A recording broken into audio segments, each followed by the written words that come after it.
الذين آمنوا وهاجروا وجاهدوا في سبيل الله بأموالهم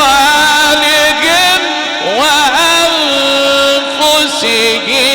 أعظم درجة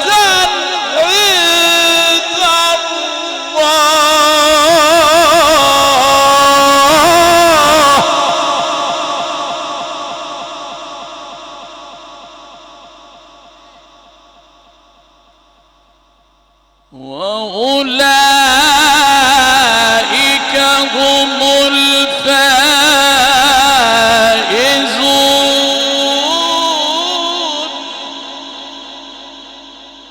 صدق الله العظيم.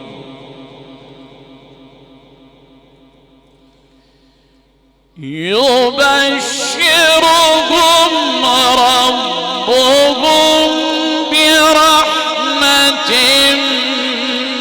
منه ورضوان.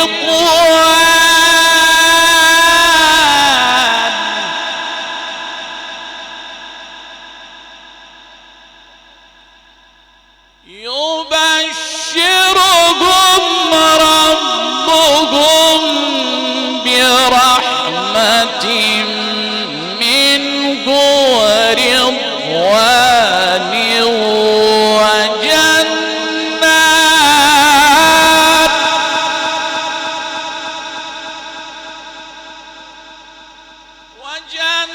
وجنات لهم فيها نعيم مقيم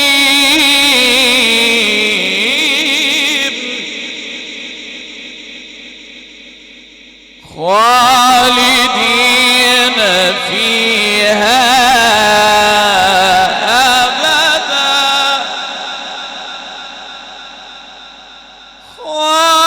خالدين فيها أبدا إن الله عنده أجر عظيم. صدق الله العظيم.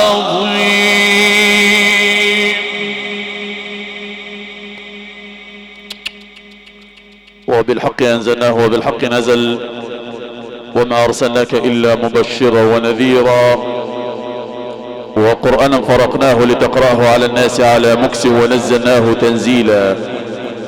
من حكم به عدل ومن عمل به فقد هدي إلى صراط مستقيم.